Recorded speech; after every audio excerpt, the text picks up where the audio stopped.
السلام علیکم ورحمۃ اللہ وبرکاتہ۔ آج ہم جس دعا کے بارے میں ذکر کریں گے وہ ہے چوتھے آسمان کے فرشتے کو مدد کے لیے حرکت میں لانے والی دعا۔ ضرور اس عمل کے ساتھ آپ دعا کریں، انشاءاللہ اللہ سبحانہ و تعالیٰ آپ کی دعا کو قبول فرمائیں گے۔ اگر آپ چینل پر نئے ہیں تو ویڈیو شروع کرنے سے پہلے چینل کو سبسکرائب کر دیں، بیل آئیکن کے بٹن کو دبا دیں اور ویڈیو کو ثواب کی نیت سے شیئر بھی کرتے رہیں کہ ہر انسان پریشانی اور تکلیف سے بچ سکے۔ تو یہ دعا ہے حیات صحابہ کی ایک کتاب ہے جس میں جلد نمبر 3 ہے اور صفحہ نمبر ہے 176 یعنی 176 ہے۔ تو اس دعا میں فرمایا کہ چوتھے آسمان کے فرشتے کو مدد کے لیے حرکت میں لانے والی یہ دعا ہے۔ تو روایت اس طرح ہے کہ حضرت انس بن مالک رضی اللہ تعالیٰ فرماتے ہیں کہ حضور اقدس صلی اللہ علیہ وسلم کے ایک صحابی کی کنیت ابو معلق تھی اور وہ تاجر تھے اور دوسروں کے مال سے تجارت کیا کرتے تھے اور بہت عبادت گزار اور پرہیزگار تھے۔ ایک مرتبہ وہ سفر میں گئے، انہیں راستے میں ایک ہتھیاروں سے مسلح ڈاکو ملا۔ اس نے کہا اپنا سارا ساز و سامان یہاں رکھ دو، میں تمہیں قتل کر دوں گا۔ اس صحابی نے کہا کہ تمہیں مال لینا ہے وہ لے لو۔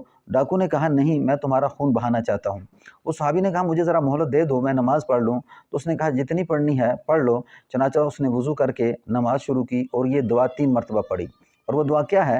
فرمایا یا ودود یا ذل عرش المجید یا فعال لما یرید اسألک بعزتک التی لا ترام وملکک الذی لا یضام وبنورک الذی ملأ ارکان عرشک ان تکفینی شر ھذا اللص یا مغیث اغثنی۔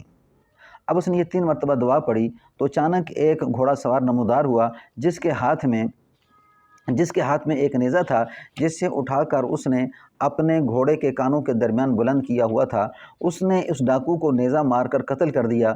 پھر اس تاجر کی طرف متوجہ ہوا۔ تاجر نے پوچھا تم کون ہو؟ تو اس نے فرمایا اللہ نے تمہارے ذریعے سے میری مدد فرمائی۔ اس نے کہا میں چوتھے آسمان کا فرشتہ ہوں۔ جب آپ نے پہلی مرتبہ دعا کی تو میں نے آسمان کے دروازوں کی کھڑکھڑاہٹ سنی۔ جب آپ نے دوبارہ دعا کی تو میں نے آسمان والوں کی چیخ و پکار سنی۔ پھر آپ نے تیسری مرتبہ دعا کی تو کسی نے کہا یہ ایک مصیبت زدہ کی دوا ہے۔ تو میں نے اللہ تعالیٰ کی بارگاہ میں عرض کیا کہ اس ڈاکو کو قتل کرنے کا کام میرے ذمے کر دیں۔ پھر اس فرشتے نے کہا آپ کو خوشخبری ہو کہ جو آدمی بھی وضو کر کے 4 رکعت نماز پڑھے اور پھر یہ دعا مانگے تو اس کی دعا ضرور قبول ہوگی، چاہے وہ مصیبت زدہ ہو یا نہ ہو۔ یعنی جب بھی آپ کو کوئی کام پیش آئے تو آپ اس دعا کو ضرور پڑھیں۔ یہ دعا ویڈیو کے آخر میں آپ کو ظاہر کر دی جائے گی۔ السلام علیکم ورحمۃ اللہ۔